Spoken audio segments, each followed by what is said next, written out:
even before I could step in this office to meet Joseph Boakai. Mr. Vice President, it's a pleasure to meet you. I know under normal circumstances I will shake your hands, but the situation in Liberia in your country does not allow me to greet you with respect. So thank you so much. It's a pleasure to meet you. Please have a seat. Thank you. Or for that matter, Madam President, spend time with Ellen Johnson-Sirleaf, Africa's first woman president. I'm sorry that we are meeting under such circumstances in your country.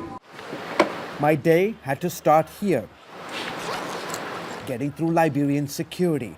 Then, in addition to the usual security checks that you have to perform when seeing a head of state, here in Liberia, we have to wash our hands with chlorine before meeting with the president.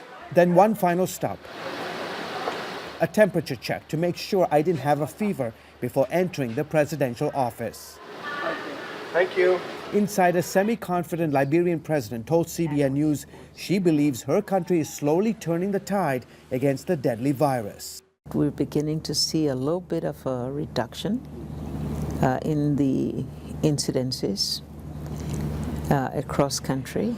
But President Sirleaf's use of phrases like cautiously optimistic or light at the end of the tunnel flies in the face of what top U.S. health officials are saying about the Ebola crisis. The head of the CDC says the virus, if not contained quickly, could become the next AIDS epidemic, a fact Sirleaf is keenly aware of, but insists the situation is improving. Are you saying that Liberia is turning the corner?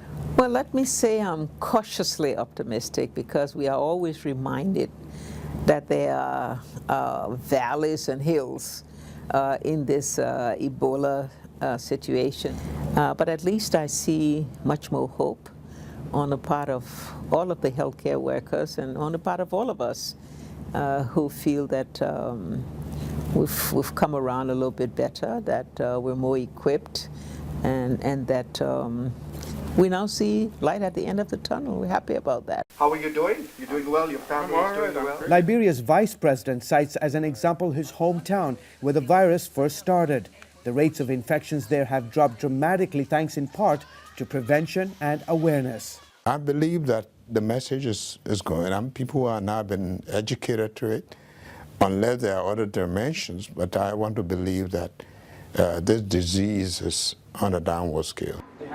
Sirleaf says her government will remain vigilant until the virus is contained or totally eradicated. Things may become stable for a while, and all of a sudden you may face another outbreak that could have rapid transmission, and there you are, your numbers could climb again. Despite the president's cautious optimism, the virus still has the country on edge and everyone more guarded than ever before. George Thomas, CBN News, Monrovia, Liberia.